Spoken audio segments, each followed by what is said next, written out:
and Communications Coordinator for the City of Virginia Beach Cultural Affairs Department. I am here today and we will have a live chat with Brad Tuggle, the Director of Audience Development at Virginia MOCA. So as soon as he joins, we will be live.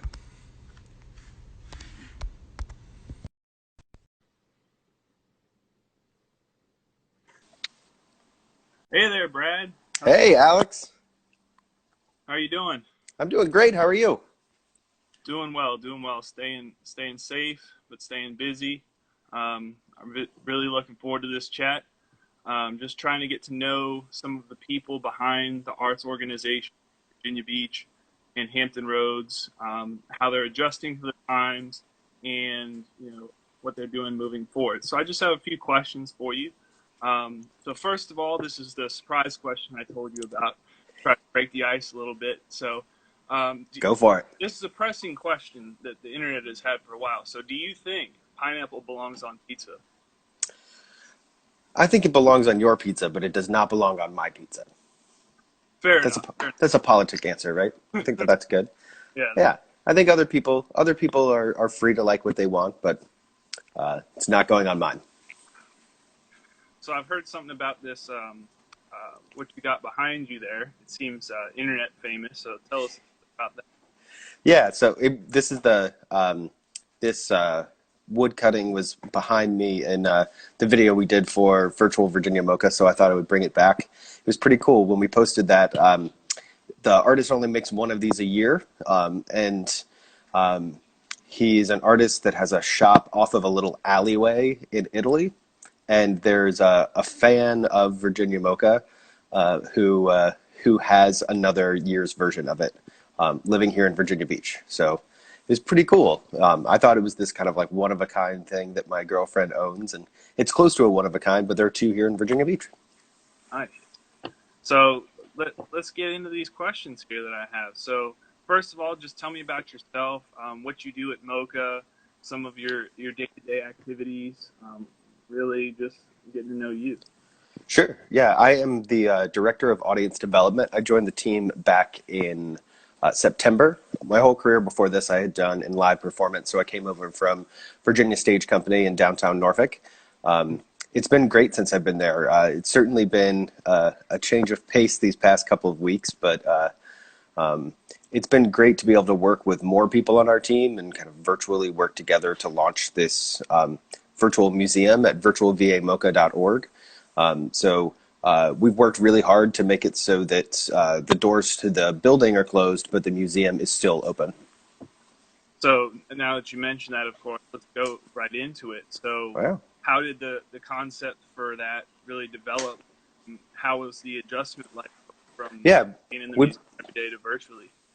we've been talking for a long time about the possibility of doing something like this and about launching a new website. And so sometimes necessity makes it so that you light things up and get into gear. And we launched the site in about 10 days. The original idea was we had a lot of YouTube videos that either we had made of previous artists or that were out there about the artists in our current exhibitions. The artwork is hanging up on the walls at Virginia MoCA. We just can't let anybody in yet. But it's launched even more. We had 5 different artists from the New Waves exhibition make videos for us and send them over. So these exclusive videos for Virtual Virginia MoCA. We've got more than 20 of the artworks in a virtual gallery done through Google Slides, so you can see the artwork and read about it.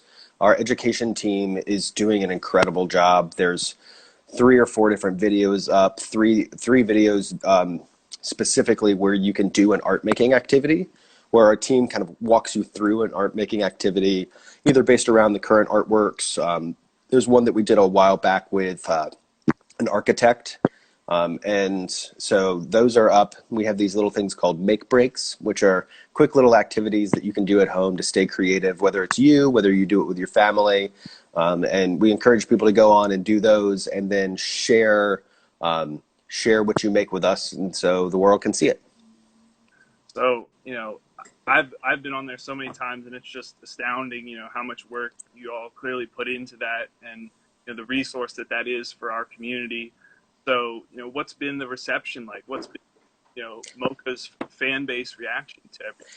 It's been great, and like I said, we had the artists from New Waves reach out and send us these videos. We actually have two artists that we've worked with in the past. I can't say who they are yet, but we have two artists that we've worked with in the past who are either going to do Instagram takeovers or do an Instagram video like this and show their studios to people. So we've got really great things in the works, and we haven't announced it. I guess I can announce it here for the first time, but we've got the museum back up, which is kind of showing the work and letting you do things at home.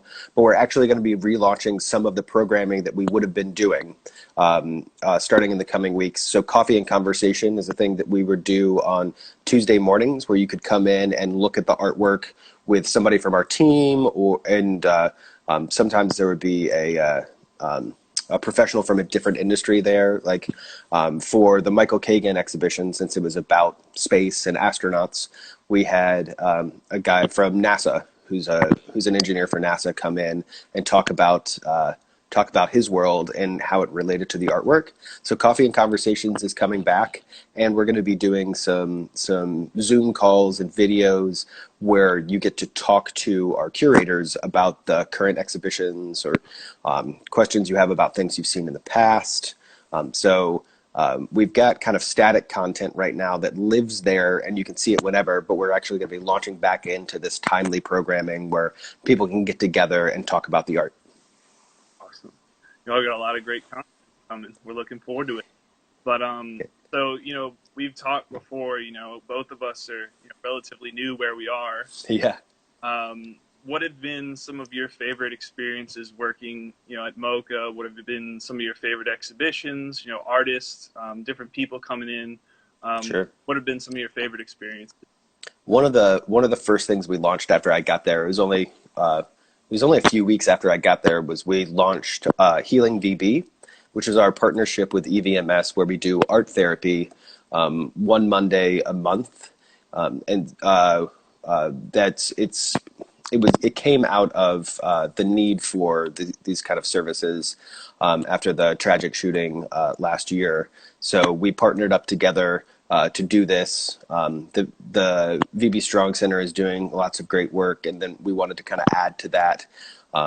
And just recently, when we were doing it for WHRO wanted to come in and film it, so we needed plants to take part in the session, and I actually got to take part in it one of the last days before we were quarantined, and I thought it was powerful from the outside, and then actually being able to do it and like be in the activity was just really kind of this moving and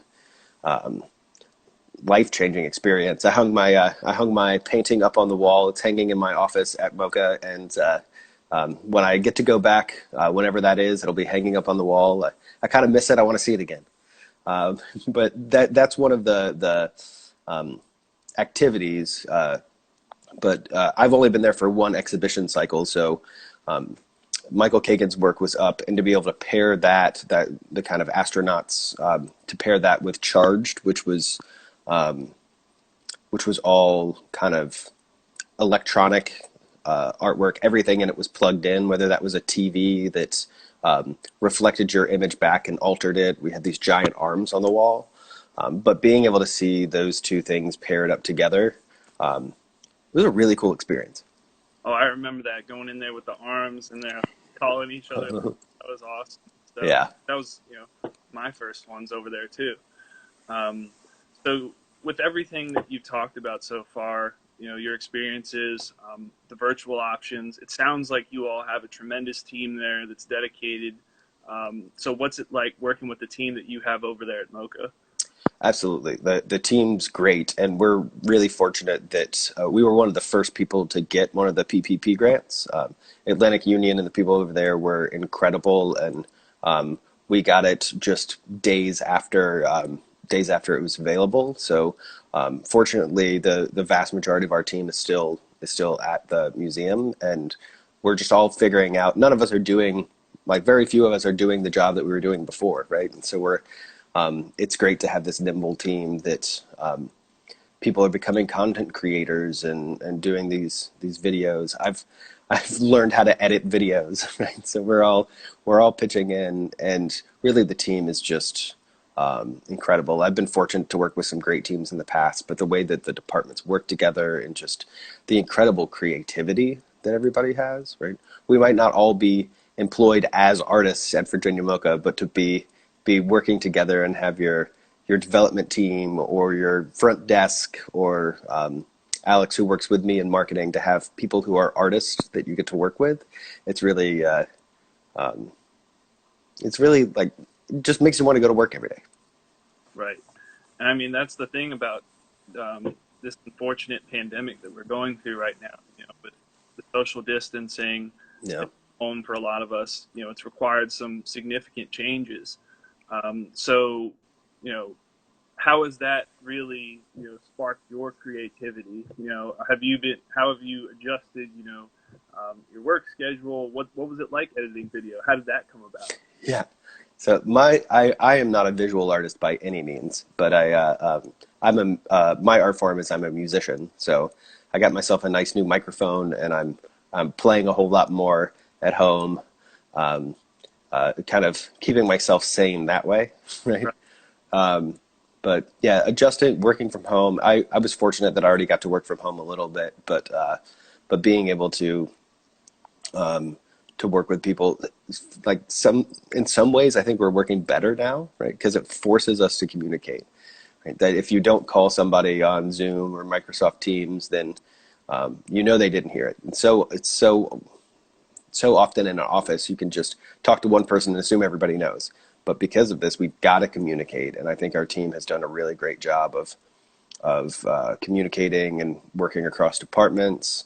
Um, we're also doing lots of we're doing a thing next week where we're going to walk around our houses and show each other the artwork in our houses, which is something that we would never have done if this situation hadn't happened. So, of course, we'd rather be together and we'd rather have the museum doors open, but I really think that the team has rallied together to make this the best it could possibly be. And I think Virginia Beach, and we are really happy and we're really fortunate that you came into your role when you did, because you've done such a great job of getting out resources to artists.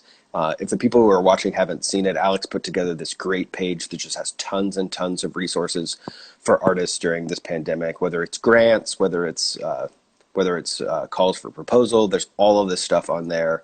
You really should check it out if you haven't seen it yet. Yep. And that list he's speaking of, that's on vbgov.com/culture.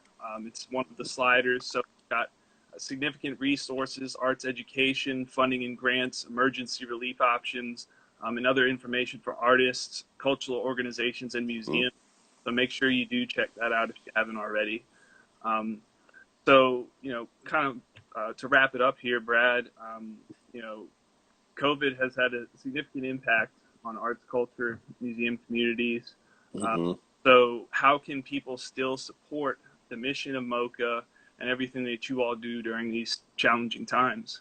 Yep. So we've got virtual Virginia MoCA, which is running, but we still have our virginiamoca.org website. If you'd like to make a donation, you can go on and do it there if you want to support us monetarily. But also, the way that we can support is by the people who are watching this. And if you share what we post on Facebook, if you like our stuff on Instagram, it makes it so that more people can see it. Right? Our mission is to bring great contemporary artwork to the people of Virginia Beach and the visitors of Virginia Beach. And really, we can't show it to them in person, but launching this site makes it so that we're getting as close to our mission as we possibly can. I can't wait till studio school starts back up, because that's the other half of our mission, is that education.